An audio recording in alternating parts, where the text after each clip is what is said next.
স্বাক্ষরিত জুলাই সনদ অক্ষরে অক্ষরে পালন করবে বিএনপি সরকার। যুগপৎ আন্দোলনের শরিকদের এমনটি জানিয়েছেন প্রধানমন্ত্রী তারেক রহমান। প্রধানমন্ত্রী হওয়ার পর প্রথমবারের মতো 34টি রাজনৈতিক দলের প্রতিনিধিদের সাথে অনুষ্ঠিত এই বৈঠকে ভবিষ্যৎ কর্মসূচি নিয়েও আলোচনা করেছেন সরকার প্রধান। সোমবার সন্ধ্যায় রাষ্ট্রীয় অতিথি ভবন যমুনায় অনুষ্ঠিত এই বৈঠকে আগামী বাংলাদেশ বিনির্মাণে সবাইকে সাথে নিয়ে কাজ করার প্রতিশ্রুতি দেন প্রধানমন্ত্রী। শফিকুল হকের রিপোর্ট।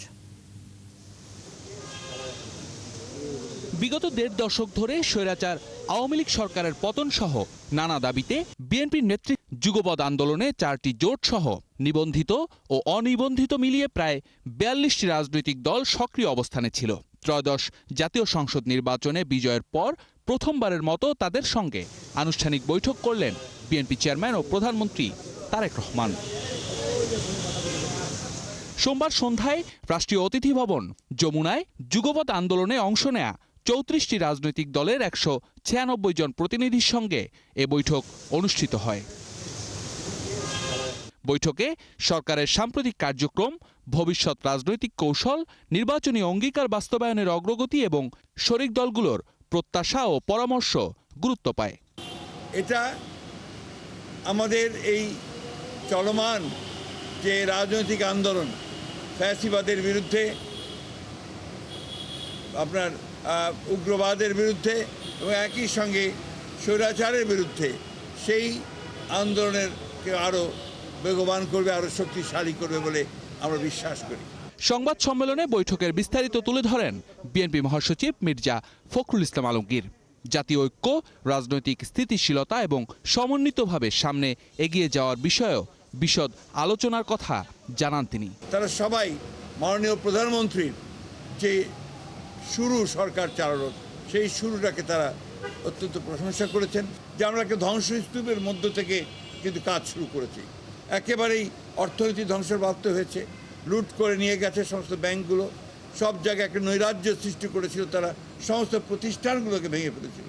সেই প্রতিষ্ঠানগুলোকে আবার আমাদের মাননীয় প্রধানমন্ত্রী সেটাকে আপনার গড়ে তোলবার জন্য কাজ শুরু করেছেন। এই কথাগুলোই আজকে বিভিন্ন রাজনৈতিক দল তারা বলেছেন। মির্জা ফখরুল জানান, জুলাই সনদ নিয়ে আবারও সরকারের অবস্থান পুনর্ব্যক্ত করেছেন প্রধানমন্ত্রী।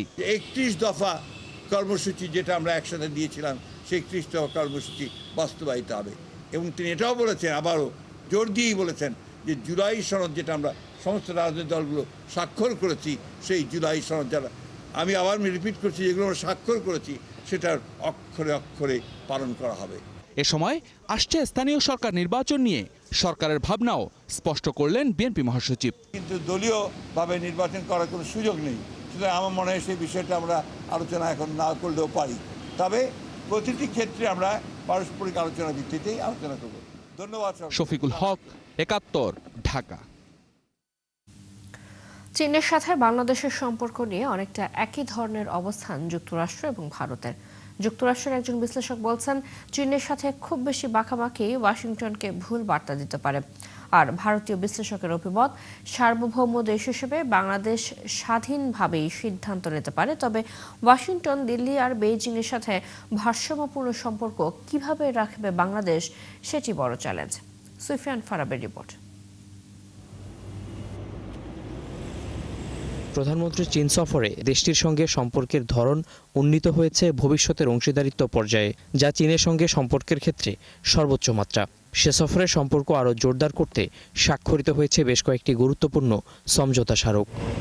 মালয়েশিয়ার পরই প্রধানমন্ত্রী চীনে যাওয়ার বিষয়টি ছিল অত্যন্ত স্বাভাবিক, এমনটাই মনে করেন বিশেষজ্ঞরা, যদিও এই নিয়ে ঘরে বাইরে আলোচনা কম হয়নি। আপনারা জানি যে বাংলাদেশের এখন যেরকম ইকোনমিক কন্ডিশনটা, সেটাকে স্টেবিলাইজ করা হবে প্রাইম মিনিস্টার তারেক রহমানের ফার্স্ট প্রায়োরিটি। তো উনি যা যা সাপোর্ট পেতে পারেন, ওনাদের সঙ্গে যাদের কন্টিনিউড এনগেজমেন্ট আছে, যাদের সঙ্গে স্ট্রং পার্টনারশিপ আছে, তাদের সঙ্গে তো তারা কাজ করবে। তো China of course is one of the first and one of the most important, I would say, neighbour for Bangladesh. I don't think it's surprising at all. বাংলাদেশের প্রধানমন্ত্রীর চায়না সফর আমার কাছে স্বাভাবিক মনে হয়েছে। বিগত দিনে বাংলাদেশের পররাষ্ট্রনীতিতে অনেক পরিবর্তন এসেছিল, তবে একটি জায়গায় কোনো পরিবর্তন হয়নি, সেটি হলো চায়নার সঙ্গে বাংলাদেশের সম্পর্কের গভীরতা। সব সরকার এই বিষয়টি একইভাবে দেখেছে, এমনকি অর্থনৈতিক এবং নিরাপত্তা সহায়তা জোরদার হয়েছে। সুতরাং তার সফর আমার কাছে একেবারেই স্বাভাবিক মনে হয়েছে। Bangladesh-China relations really took off. You had বাংলাদেশের জন্য চীনের সঙ্গে সম্পর্কের বাস্তবতার কথা তুলে ধরে আন্তর্জাতিক সম্পর্ক বিশেষজ্ঞরা বলছেন, তবে বেইজিং এর সঙ্গে অযাচিত উষ্ণতা ভুল বার্তা দিতে পারে। It is true that the signal that Bangladesh might send. এটা সত্য যে বাংলাদেশের প্রধানমন্ত্রী তারেক রহমান তার প্রথম বিদেশ সফর চায়নার যাওয়ার সিদ্ধান্তের মাধ্যমে ওয়াশিংটনে খুব ভালো বার্তা দেয়নি। সফরটি যেন তেন সফর ছিল না, বেশ কিছু গুরুত্বপূর্ণ বিষয়ে সমঝোতা স্বাক্ষরিত হয়েছে। সামরিক, প্রতিরক্ষা ও বাণিজ্যিক যোগাযোগের বিষয়ে আলোচনা হয়েছে। খুব স্বাভাবিকভাবে ওয়াশিংটন এগুলো ততটা চমৎকারভাবে নেবে না। আমাদের যেটা কনসার্ন সেটা মানে খুলে বলাই ভালো, যে আমরা আশা করছি, কারণ দেখুন একটা বিএনপির সাথে তো একটা হিস্ট্রির একটা ব্যাপার আছে। 2001-2006 যখন আমাদের মানে আমরা জানতাম যে অনেক এক্সটার্নাল পাওয়াররা চেষ্টা করেছে ইন্ডিয়ার ইন্টারেস্ট মানে ব্যাঘাত করতে from Bangladeshi soil all through Bangladesh. তো আমাদের একটাই সেটা মনে মনে সবসময় একটাই ক্রাইটেরিয়া, যে বাংলাদেশ যাতে কখনো কোনো এক্সটার্নাল পাওয়ারকে সেই জায়গাটার আওয়ার না করে দেয়। ইনফ্যাক্ট আই উড সে যে তারেক রহমান কিন্তু এটাও উনি বলেছেন যে বাংলাদেশ কখনোই নিজের থেকে কখনো কিছু বাংলাদেশ ইন্ডিয়ার প্রতি কিছু এগেনস্ট কোনো অ্যাক্টিভিটি করবে না, আর কোনো এক্সটার্নাল কাউকে করতে। এটা তো একটা অসম্ভব strong position, and I would say a very positive মানে স্টেটমেন্ট টুয়ার্ডস ইন্ডিয়া। সো সেই হিসাবে মানে সেই কনসার্নটা যদি আমার মনে হয় না চায়না ভিজিট বা চায়নায় যা যা আমরা পার্টনারশিপ দেখছি, ধরুন মানে নানা এমওইউ সই হয়েছে, সেটা নিয়ে ওরকম কিছু চিন্তার জায়গায় কিছু ওরকম দেখছি না। ভারসাম্যপূর্ণ কূটনীতির এই কৌশল ও আন্তর্জাতিকভাবে স্বচ্ছ এবং সুষ্ঠু স্বীকৃতি পাওয়া বিগত নির্বাচন ঢাকার সামনে আঞ্চলিক বিভিন্ন ইস্যুতে ভূমিকা রাখার সুযোগ তৈরি করে দিয়েছে। তবে আটলান্টিক কাউন্সিলের রেসিডেন্ট ফেলো মাইকেল কোগেলম্যানের মতে এই সুযোগ কতটা কাজে লাগাতে পারবে তারেক রহমানের সরকার তা নির্ভর করছে অভ্যন্তরীণ চ্যালেঞ্জ মোকাবেলার উপরই। বাংলাদেশের প্রধানমন্ত্রী তারেক রহমান নিজেকে এই অঞ্চলের গুরুত্বপূর্ণ নেতা হিসেবে প্রতিষ্ঠিত করতে হলে প্রথমে দেশের সংকটগুলো মোকাবেলা করতে হবে। আর বিএনপি ঐতিহাসিকভাবে সংস্থাগুলোর উপর বিশেষ জোর দেয়, যেমন সার্ক। গত এক বছরে বাংলাদেশের সঙ্গে পাকিস্তানের সম্পর্ক বেশ জোরালো হয়েছে। আমার বিশ্বাস ভারতের সঙ্গেও এটি থাকবে। নেপাল, ভারত এবং বাংলাদেশের মধ্যে বিদ্যুৎ চুক্তি রয়েছে। প্রধানমন্ত্রী অবশ্যই এটি অব্যাহত রাখতে চাইবেন। সুতরাং বাংলাদেশের ভেতরে সংকট মোকাবেলা এবং পার্শ্ববর্তী দেশগুলোর সঙ্গে সম্পর্ক জোরদার এর মাধ্যমে কিভাবে তিনি নিজের গুরুত্ব তুলে ধরবেন এ বিষয়ে মন্তব্য করতে আরও একটু সময় দরকার। তার মতে আঞ্চলিক বিষয়গুলোতে চমৎকার ভূমিকা রাখার সম্ভাবনা যেমন বাংলাদেশের প্রধানমন্ত্রীর রয়েছে, তেমনিভাবে সে তালিকায় আছেন ভারতের প্রধানমন্ত্রীও। সুফিয়ান ফারাবি, ৭১, ঢাকা। আগামী 2 দিন ঢাকা সহ 7 বিভাগে ভারী বর্ষণ হতে পারে বলে সতর্ক করেছে আবহাওয়া অধিদপ্তর। অতি বর্ষণে ঢাকায় জলাবদ্ধতা তৈরি হওয়ার আশঙ্কার কথাও জানিয়েছে সংস্থাটি। অন্যদিকে বন্যা পূর্বাভাস ও সতর্কীকরণ কেন্দ্র বলছে রংপুর ও সিলেট বিভাগের বেশ কয়েকটি নদীর পানি বিপদসীমার উপর দিয়ে বইছে। এর ফলে উত্তরাঞ্চলে বেশ কয়েকটি জেলা সহ হাওড় অঞ্চলে স্বল্পমেয়াদী আকস্মিক বন্যা হতে পারে। মিল্টন আনোয়ারের রিপোর্ট। জুলাইয়ের শুরুতে ভারী বর্ষণে রাজধানী জুড়ে জলাবদ্ধতায় নাকাল হয়েছে নগরবাসী। আর চট্টগ্রাম বিভাগে বন্যা ও পাহাড় ধসে প্রাণ হারায় অর্ধশতাধিক মানুষ। আবারও ঢাকাসহ 7 বিভাগে ভারী থেকে অতি ভারী বৃষ্টিপাতের সতর্কবার্তা দিয়েছে আবহাওয়া বিভাগ। জানিয়েছে 20 জুলাই থেকে পরবর্তী 48 ঘণ্টায় এই বৃষ্টিপাতে আবারও ডুবতে পারে ঢাকা। আছে লঘু নিম্নচাপেরও শঙ্কা। আজ সকাল 11টা থেকে পরবর্তী 48 ঘন্টার জন্য চট্টগ্রাম বিভাগ ছাড়া আর যে 7টা বিভাগ রয়েছে সবগুলো বিভাগের জন্যই ভারী থেকে অতি ভারী বর্ষণের একটা সতর্কবার্তা জারি করা হয়েছে। পাশাপাশি এই ভারী বর্ষণের কারণে ঢাকা মহানগরীতে অস্থায়ীভাবে জলাবদ্ধতার সৃষ্টি হতে পারে। এদিকে বন্যা পূর্বাভাস ও সতর্কীকরণ কেন্দ্রের নির্বাহী প্রকৌশলী জানালেন, রংপুর ও সিলেট বিভাগের বেশ কয়েকটি নদীর পানি বিপদসীমার উপর দিয়ে প্রবাহিত হচ্ছে। বিশেষ করে আগামী 2 দিন পানি আরও বাড়ার পূর্বাভাস থাকায় রংপুর বিভাগের কয়েকটি জেলা ও সিলেটের নিচু এলাকায় স্বল্পমেয়াদী বন্যার শঙ্কা জানানো হয়েছে। তিস্তা, ধবলা ও দুধকুমার নদী অববাহিকাতে পানি বিপদসীমা অতিক্রমের ঝুঁকি রয়েছে আগামী 24 থেকে 48 ঘন্টায়, এবং এর ফলে মূলত লালমনিরহাট, নীলফামারী, কুড়িগ্রাম, রংপুর, গাইবান্ধা ইত্যাদি জেলার কিছু নিম্নাঞ্চলে আগামী 2 দিনে স্বল্পমেয়াদী অথবা আকস্মিক বন্যার পরিস্থিতির সৃষ্টি হতে পারে। সিলেট, সুনামগঞ্জ, নেত্রকোনা, ময়মনসিংহ, শেরপুর জেলার সুরমা, কুশিয়ারা, সারিগোয়াইন, জাদুকাটা, ভোগাইগংশ, সোমেশ্বরী ইত্যাদি নদীর পানির সমতল আগামী 2 দিনে বিপদসীমা অতিক্রমের ঝুঁকি রয়েছে, যার ফলে মূলত এই বর্ণিত 5টি জেলার নিম্নাঞ্চলে স্বল্পমেয়াদী বন্যা পরিস্থিতি সৃষ্টি হওয়ার সম্ভাবনা রয়েছে। তবে দেশের প্রধান নদীগুলোতে পানি এখনও বিপদসীমার নিচে থাকায় আপাতত মধ্যমেয়াদী বন্যার আশঙ্কা নেই বলে জানালেন এই প্রকৌশলী। প্রধান নদী অববাহিকার পানি এখনো বিপদসীমার নিচে অবস্থান করছে। মিল্টন আনোয়ার, 71, ঢাকা। আবারও বাড়ছে তিস্তা, পদ্মা ও যমুনা সহ বিভিন্ন নদ নদীর পানি। এতে দেশের মধ্যাঞ্চল সহ অনেক জেলায় বন্যার আশঙ্কা করা হচ্ছে। নেত্রকোনার কলমাকান্দায় পাহাড়ি ঢলে কয়েকটি গ্রাম প্লাবিত হয়েছে। এদিকে উপকূলীয় এলাকা সহ কয়েক জেলায় মুষলধারে বৃষ্টি শুরু হয়েছে। পটুয়াখালীর কলাপাড়ায় বেড়িবাঁধ ভেঙে কয়েকটি গ্রামে জোয়ারের পানি ঢুকেছে। সহকর্মীদের পাঠানো তথ্য ছবিতে প্রতিবেদন। নেত্রকোনার কলমাকান্দায় খারনই ও নাজিরপুর ইউনিয়নে রোববার রাতে পাহাড়ি ঢলে একাধিক গ্রাম ডুবে গেছে। রাস্তাঘাট তলিয়ে যাওয়ার পাশাপাশি নদীর পাড় ভেঙে ব্যাপক ক্ষয়ক্ষতি হয়েছে। অনেক সড়ক পানির নিচে থাকায় চলাচলে দুর্ভোগ হচ্ছে। সোমবার সকালে কলমাকান্দা পয়েন্টে উবদাখালী নদীর পানি বিপদসীমার 15 সেন্টিমিটার উপর দিয়ে প্রবাহিত হয়।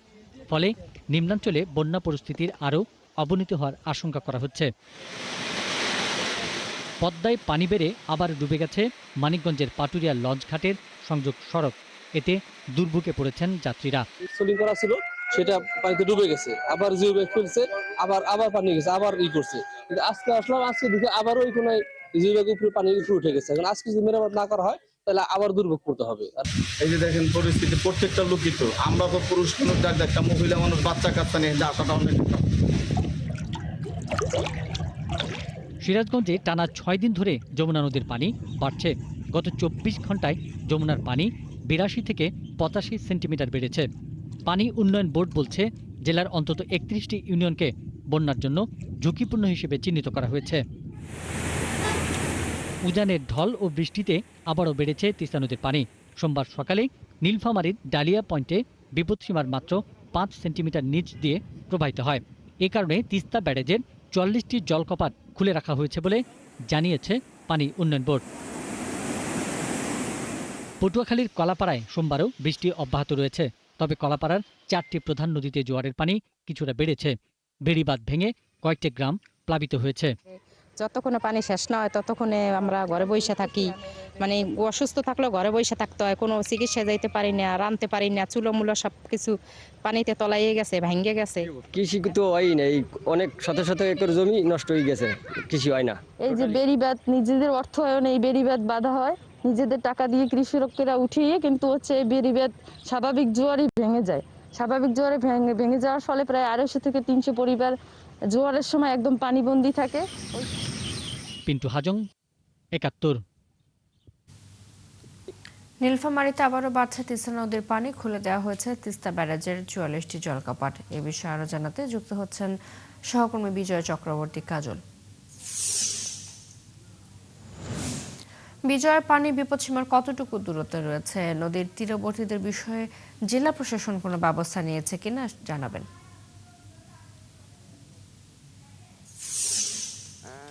প্রথমে জানিয়ে রাখি যে বাংলাদেশের অভ্যন্তরে যে মৌসুমী বায়ু সক্রিয় থাকার কারণে আপনার তিস্তা সহ আমাদের যে প্রধান নদ নদীগুলো রয়েছে, এর মধ্যে বুড়ি তিস্তা, যমুনেশ্বরী, তারপরে চারালকাঠা, এই যে সহজে অন্যান্য নদ নদীগুলো রয়েছে, সেগুলোতে কিন্তু আপনার বৃষ্টিপাত হওয়ার কারণে দেশের অভ্যন্তরে, যার কারণে কিন্তু আপনার নদীর পানিটা কিছুটা বৃদ্ধি পেয়েছে। অপরদিকে তিস্তার যে উজান ভারত অংশে, সেদিকে আপনার ভারী থেকে অতি ভারী পর্যন্ত বৃষ্টিপাত হওয়ার কারণে কিন্তু আপনার গতকাল সকাল থেকে তিস্তা নদীর পানি আপনার বিপদসীমার 5 সেন্টিমিটার নিচ দিয়ে প্রবাহিত হচ্ছিল। তবে আজকে সকাল 6টা থেকে সেটি অনেকটি কমে এসছে এবং বর্তমানে তিস্তা নদীর পানি বিপদসীমার 16 সেন্টিমিটার নিচ দিয়ে প্রবাহিত হচ্ছে। আমরা পানি উন্নয়ন বোর্ডের সাথে কথা বলেছি এবং তাদের যে বন্যা পূর্বাভাস সতর্কী কেন্দ্র রয়েছে, সেটি তারা যেটি জানিয়েছে যে এই মুহূর্তে নদীর পানি আগামী 24 থেকে 48 ঘন্টায় কিছুটা বৃদ্ধি পেলেও বিপদসীমার নিচ দিয়েই প্রবাহিত হবে তিস্তা নদীর পানি।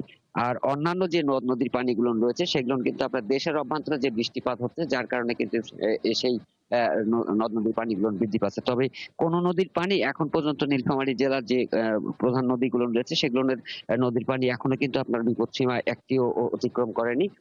যদি তারপরেও তারা পানি উন্নয়ন বোর্ড সবসময় কিন্তু আপনার পর্যবেক্ষণে রেখেছে যে নদীর পানি বৃদ্ধি পেলে যেখানে আপনার নিম্নাঞ্চলগুলো প্লাবিত হওয়ার সংখ্যা থাকে সেই সব জায়গাগুলো তারা পর্যবেক্ষণ করছে এবং জেলা প্রশাসনের পক্ষ থেকে তাদের সার্বিক যে পরিস্থিতি পর্যবেক্ষণের পাশাপাশি তারা কিন্তু প্রস্তুতি রয়েছে, যার কারণে এই মুহূর্তে নীলফামারী জেলায় বন্যার যে সংখ্যাটা সেটি কিন্তু এই মুহূর্তে নেই বলে জানিয়েছে চৈতি।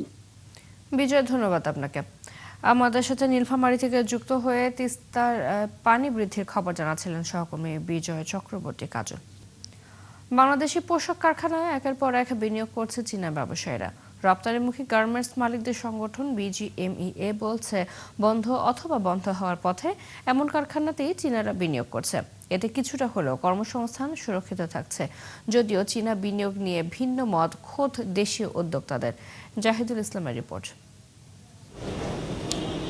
কয়েক বছর আগেও দেশে পোশাক কারখানা ছিল প্রায় ৫,০০০, এখন নেমেছে অর্ধেকে। গেল ৩.৫ বছরে বন্ধ হয়েছে প্রায় ৩৫০ কারখানা। বন্ধ রয়েছে অথবা বন্ধ হওয়ার পথে এমন কারখানাতে বিনিয়োগ করে মেড ইন বাংলাদেশ ট্যাগ লাগিয়ে শুল্কমুক্ত সুবিধায় পোশাক রপ্তানি করছে চীনা ব্যবসায়ীরা। অর্ডার কিন্তু তারা নিয়ে আসছে বাইরের কাছ থেকে, ওয়ার্কিং ক্যাপিটাল তারা নিয়ে আসছে এবং তারা ওয়ার্কারদের বেতন সমস্ত টাকাটা তারা বাইরের থেকে জোগাড় করছে।